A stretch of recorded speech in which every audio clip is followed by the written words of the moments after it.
Hello my dear student. So इस question में भी आप देखेंगे ये 2019 में जो एडवांस में पूछा हुआ क्वेश्चन है। इस क्वेश्चन में हम लोग ये देखेंगे कि कैसे गॉस लॉ को वेरियस सेगमेंट पूछा गया है क्वेश्चन में। And we know that Gauss law, how to apply the Gauss law.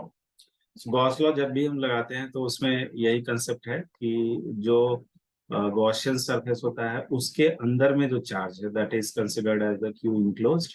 And जो flux passing through close surface होगा वो Q enclosed divided by epsilon naught होगा। तो यही बस कंसेप्ट है और इसी कंसेप्ट के बेस्ड में जेई एडवांस में ये क्वेश्चन पूछा गया है already. You can C they have change the question in different manner, so it look like difficult, but actually it is not. Let's see how we can think of Gauss law in prospect of the question asked in JEE Advanced 2019. Let's see this. तो पहले हम लोग statement देख लेते हैं कि क्या statement दिया हुआ है, उसके बेसिस पे फिर हम लोग क्वेश्चन को सॉल्व करेंगे। यहाँ पे ये चीज आपको बोला गया है कि charge cell of radius R, यहाँ पे जो एक सेल है जिसका रेडियस आपको दिया हुआ है capital R and total charge is Q. Q is the charge which is on the cell. Given phi as the flux of electric field through a closed cylindrical surface of h height and radius r with its center same as that of the cell. तो ये चीज है कि flux जो पास कर रहा है ये phi flux of electric field through a closed cylindrical surface of height h। तो यानी कि जो फ्लक्स हमें सोचना है इस क्वेश्चन में वो सिलेंड्रिकल सरफेस को लेकर के सोचना है। बट चार्ज किस पे दिया गया है? चार्ज दिया गया है, चार्ज सेल जो है उस पे दिया गया है चार्ज आपको, जो स्फेरिकल इन नेचर है जिसका radius capital R. This is all about you need to understand. And radius small R is the radius of cylindrical surface. और इसका सेंटर कहाँ पे है? जहां पे सेल का सेंटर है वहीं पे सिलेंड्रिकल सरफेस का भी centre, that is the given. Now center of the cylinder is a point on the axis of cylinder which is equidistant from top and bottom surface. तो जो सेंटर होना चाहिए आपका सिलेंडर का वो इक्विडिस्टेंस होना चाहिए टॉप सरफेस और बॉटम सरफेस सिलेंड्रिकल के। तो वहां पे आपका सेंटर होना चाहिए किसका? सेल का। ठीक है। Which of the following options is are correct? So ये क्वेश्चन जो है आपको मोर देन वन ऑप्शन वाला क्वेश्चन है, तो हमें हर एक ऑप्शन को चेक करना होगा कि what is the that option is correct or not। यहाँ पे इप्सिलॉन नॉट जो है वो परमिटिविटी ऑफ फ्री स्पेस है। Let's have a look of this one, that how we can think of. यहाँ पे तीन कंडीशन दिख रहा है आपको जो ऑप्शंस दिया गया है, और हर कंडीशन में इस जो h है हाइट ऑफ द सिलेंडर को ये जो रेडियस है आपको स्फेरिकल सेल के उससे कंपेयर किया गया है। ठीक है। तो option A is saying you h is greater than 2r and a small r is 3r by 5 and flux is 5 q by 5 epsilon। तो इसको हम लोग चेक कर लेते हैं कि ये करेक्ट है या नहीं करेक्ट है, उसके बारे में देख लेते हैं। तो केस वन में जो हमें दिया गया है, मान लेते हैं कि ये आपका सिलेंड्रिकल सरफेस है। This is what we are having, cylindrical surface. और इस सिलेंड्रिकल सरफेस का जो एक्सिस है ये एक्सिस है, this is the axis of this cylindrical surface and having radius the small R value. Small R का value दिया हुआ है यहाँ पे 3r/5। So this is given to you 3r/5। अब इसका अगर हम सिलेंडर का सेंटर देखना चाहें तो सेंटर क्या होगा? टॉप सरफेस से और बॉटम सरफेस से मिड पॉइंट पे होगा। तो let's have a look. Let's suppose that this I am considering this height is, ये हाइट जो है आपको टॉप सरफेस से, ये अगर h हाइट है तो यहाँ पे ये h/2 हो जाएगा, और ये भी हाइट जो है आपको h/2 हो जाएगा। This is the centre of the cylinder. अब इसी सेंटर सिलेंडर पे जो है आपको यहाँ पे स्फेयर को रखना है, और स्फेयर का रेडियस क्या है? स्फेयर का रेडियस कैपिटल आर। स्फेयर का रेडियस कैपिटल आर है, और हाइट कितना है यहाँ पे? ये है हाइट जो है ये 2r से ग्रेटर है। अगर हाइट आपका 2r से ग्रेटर हो गया, what does it mean? We can say h/2 का वैल्यू जो होना चाहिए वो कैपिटल R से ग्रेटर हो जाना चाहिए। इसका मतलब ये हुआ कि जो ये सिलेंडर जो है, जो सिलेंडर हमें दिख रहा है और जो सेंटर यहाँ से अगर हम स्फीयर का शेप बनाना चाहेंगे तो वो शेप जो है h/2 का वैल्यू जो है वो r से ज्यादा होना चाहिए। यानी कि जो स्फीयर है वो इनसाइड आ जाएगा, कुछ पार्ट जो है हमारा ये सिलेंडर बाहर रह जाएगा। तो अगर हम उसको ड्रॉ करते हैं तो let's have a look of this one. This is what I am considering the spherical surface, जिसका रेडियस जो है हमारे पास आर है। So R is the radius here, R is the radius here. अब ये वाला जो आपका यहाँ से यहाँ तक का डिस्टेंस है, वही डिस्टेंस है जितना ये ज्यादा है। यानी कि ज्यादा का मतलब है कि जो स्फेरिकल सरफेस है वो कहीं छोटा होगा, स्फेरिकल सरफेस जो है वो बड़ा होगा। तो यहाँ पे हमें सॉलिड एंगल यूज करना होगा, क्योंकि this kind of question you must have seen in the solid angle format. तो इस केस में क्या है कि स्फीयर का जो पार्ट है जो कि इनसाइड में आ रहा है, वो इतना पार्ट आ रहा है, इतना पार्ट से ही फ्लक्स जाएगा जो कि सिलेंडर होकर के निकलेगा। इतना पार्ट तो बाहर है, ये वाला पार्ट बाहर है, ये वाला पार्ट बाहर है। फिर इसके दूसरे सरफेस की अगर हम बात करें, दूसरे साइड की, तो ये सिमेट्रिक इन नेचर है, यानी जितना फ्लक्स इधर से पास करेगा उतना ही फ्लक्स जो है दूसरे साइड से भी पास करेगा। सिलेंडर से अगर निकलेगा तो इस साइड से भी उतना ही निकलेगा। तो हम लोग एक तरफ देखेंगे कि इसमें क्यू इनक्लोज हम कैसे निकालेंगे।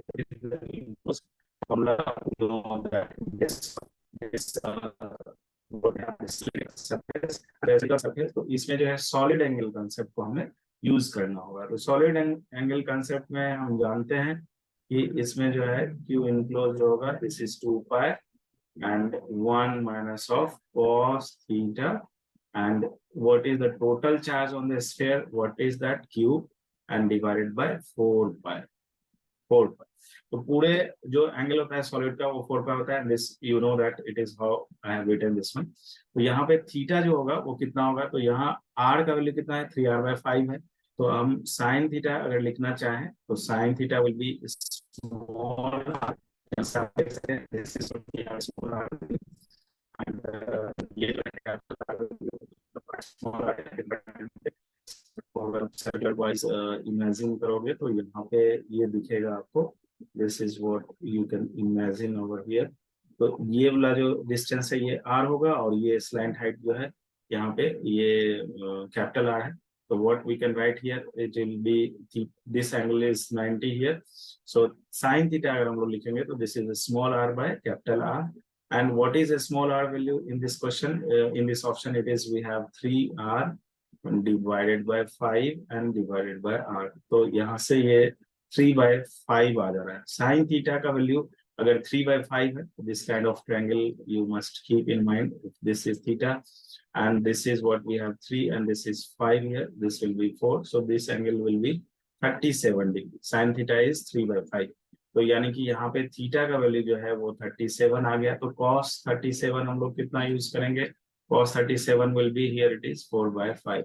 तो यहाँ से चार्ज इनक्लोज जो आएगा हमें वो मिल जाएगा। कितना चार्ज इस केस में इनक्लोज होगा, तो चार्ज इनक्लोज जो होगा, this is what we can write here, 2 pi 1 minus cos theta, cos 37। So cos 37 is 4/5 and this is q divided by 4 pi। अब यहाँ से आप देखें पाई और पाई कट जाएगा, ये q 2 से 4 को कट करेंगे तो pi minus 1 is 1/5 into 10, so ये रहेगा q divided by 10। तो ये जो चार्ज इनक्लोज हो रहा है ये वन साइड है। अगर हम पूरे सिलेंड्रिकल सरफेस में इनसाइड चार्ज निकालेंगे, this is what we have q/10, 5 into 2 it is 10। तो q/10 यहाँ से 5 minus 4 it will be 1/5 into 10, so it is q/10। अब यहाँ से हम देख सकते हैं ये जो इनक्लोज हो रहा है ये टोटल इनक्लोज नहीं है, ये है एक साइड तरफ जो स्फेरिकल सरफेस बन रहा है सिलिंड्रिकल के इनसाइड में।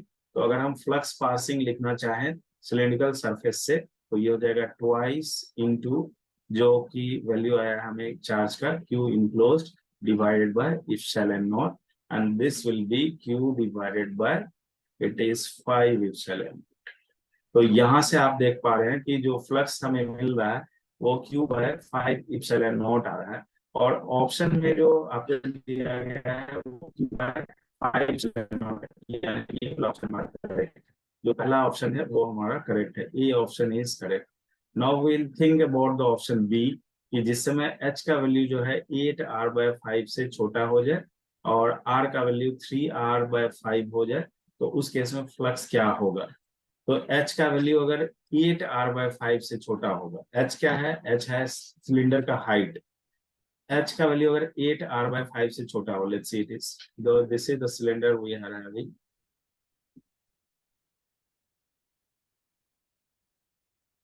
और ये इसका सेंटर पार्ट है, और अगर h का वैल्यू 8r/5 से छोटा हो जाए, what does it mean, h/2 का वैल्यू कितना छोटा हो जाएगा, it is lesser than 4r/5, we can say 4r/5 से छोटा हो जाएगा, 4r/5 से। तो ये h/2 का वैल्यू जो होगा ये कितना हो जाएगा, 4r/5 से छोटा हो जाएगा इसका इसका वैल्यू। तो दैट मीन्स इस केस में हम लोग क्या देखेंगे कि जो ये है आपका, यानी कि ये इसके अंदर में जो है, यानी कि 4r/5 जो है ये किससे है छोटा, ये है छोटा r से छोटा है।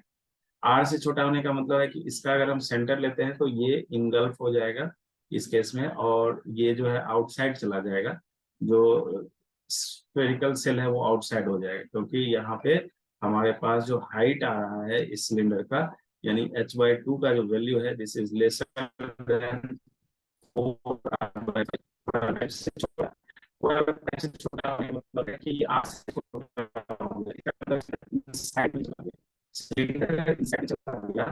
तो अब चार्ज किस पे है, चार्ज तो सेल पे है, तो इस केस में Q इनक्लोज्ड हमारा क्या होगा, Q इनक्लोज 0 हो जाएगा। अगर Q इनक्लोज्ड ही नहीं होगा तो क्या उससे फ्लक्स पास करेगा, नहीं करेगा। तो इस केस में आपका जो ऑप्शन है, जिस केस में flux is 0, it means that कि जो सिलेंडर है वो स्पेरिकल सेल के अंदर चला गया है, तो उससे होकर के फ्लक्स पास ही नहीं करेगा। तो that means here we can say Q जो फ्लक्स होगा that will be actually Q enclosed by epsilon naught, and Q enclosed is 0 here, so it will be 0, so it will be 0 in this case। you can see cylinder complete चला गया है cell के अंदर में, charge cell के अंदर में, और चार्ज जो है वो सेल पे है, तो दैट मीन्स कि Q इनक्लोज हुआ ही नहीं, यहाँ पे Q इनक्लोज नहीं हुआ तो फ्लक्स 0 हो जाएगा। जो तीसरा ऑप्शन है हमारे पास है वो है h का वैल्यू अगर हम ग्रेटर देन 2r रखते हैं, तो ये पहला वाला केस ही है। इस केस में स्मॉल r का वैल्यू ग्रेटर देन r रखेंगे तो फ्लक्स का वैल्यू क्या ये होगा, चेक कर लेते हैं। तो स्मॉल r का वैल्यू क्या है, कैपिटल R से बड़ा है, और जो h का वैल्यू है वो भी 2r से बड़ा है। This is next case we are having. तो जो सिलेंडर का ये है आपका,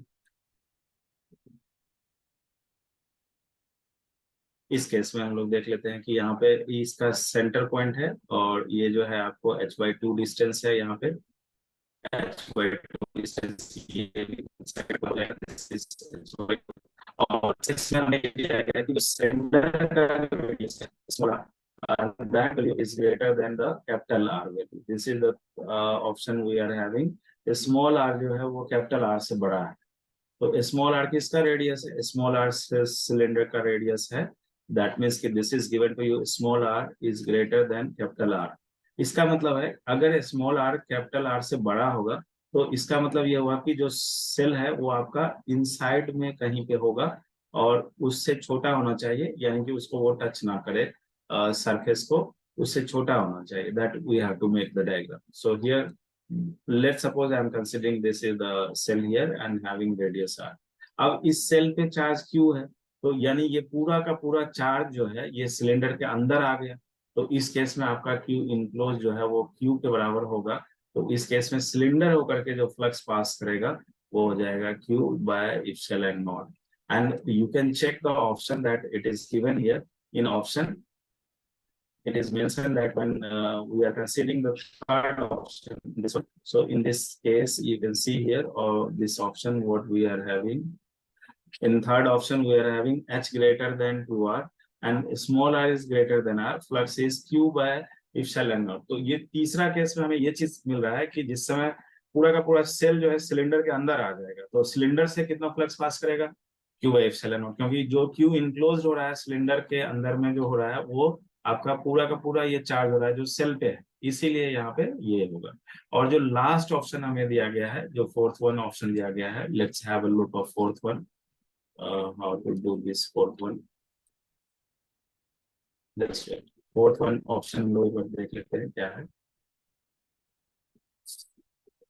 fourth option. Let's have a look of fourth option. तो फोर्थ ऑप्शन में हमें दिया गया है कि H is greater than 2R और स्मॉल r का वैल्यू जो है वो 4R/5, तो जो फ्लक्स होगा वो Q/5 इप्सिलॉन नॉट होगा। यानी कि जो पहला ऑप्शन था H is greater than 2R और स्मॉल r का वैल्यू पहले ऑप्शन में हमें दिया गया था कि 3R/5, तो उसके अकॉर्डिंग कॉस का जो ये एंगल जो हमें मिल रहा था वो 37 डिग्री मिल रहा था। जो अभी दिया गया है वैल्यू 4R/5, इसके बेसिस पे जो एंगल आएगा वो 53 डिग्री आएगा, क्योंकि बस एक फैक्टर को चेंज किया गया, जहाँ 3R/5 था वहां 4R/5 दिया गया है और फ्लक्स पूछ रहा है कि Q/5 एप्सिलॉन नॉट होगा। अगर हम वहां पे स्मार्टली सॉल्व कर रहे हैं जे एडवांस क्वेश्चन पेपर को, तो इस ऑप्शन को हम एज इट इज जो है, यहाँ पे आप देख रहे हैं कि जो पहला ऑप्शन ट्रू है, तो जो डी ऑप्शन है उस केस में जो है आपको वेरिएबिलिटी है, क्योंकि दो कंडीशन सेम लिया गया है। फ्लक्स जो है Q/5 एप्सिलॉन नॉट है, H ग्रेटर देन 2R है, बट स्मॉल r का वैल्यू एक में 3R/5 है, एक में 4R/5 है। तो या तो ए ट्रू होगा या डी ट्रू होगा, ये 100% सही है। और ए जो है हम लोग का ट्रू हो चुका है, तो डी को हम यहीं पे खत्म कर देंगे। But I will show you how we can eliminate D. Let's have a look of this. H is greater than 2R and स्मॉल r is greater than 4R/5। तो इस केस में हम लोग इसमें देखेंगे कि जो H का वैल्यू है, यानी कि is greater than 2R, so this is our cylindrical surface, this you can see, and this is the center point of cylinder. Here we are having this as H/2, and this is also H/2। And इस case में हमें ये दिया गया कि जो small r है, ये वैल्यू हमारा स्मॉल r है, जो सिलेंडर का रेडियस है, this is what it is 4R/5। अगर स्मॉल r 4R/5 है यहाँ से, तो इस केस में आप देख रहे हैं कि जो r का वैल्यू है वो ऑब्वियस सी बात है इस केस में, फोर, ये वाला जो रेडियस है हमारा स्मॉल रेडियस जो है, this is 4R/5 means it is lesser then the r value. It means कि इस केस में भी आपका जो है ये क्या हो रहा है कि जो कुछ पार्ट है वो स्फेरिकल सेल का आउटसाइड जाएगा, जो पहले वाले केस में ही हमने देख रखा था। तो कितना आउटसाइड जाएगा, इसके लिए हम लोग यहाँ पे देखते हैं इसको। Let's have a look.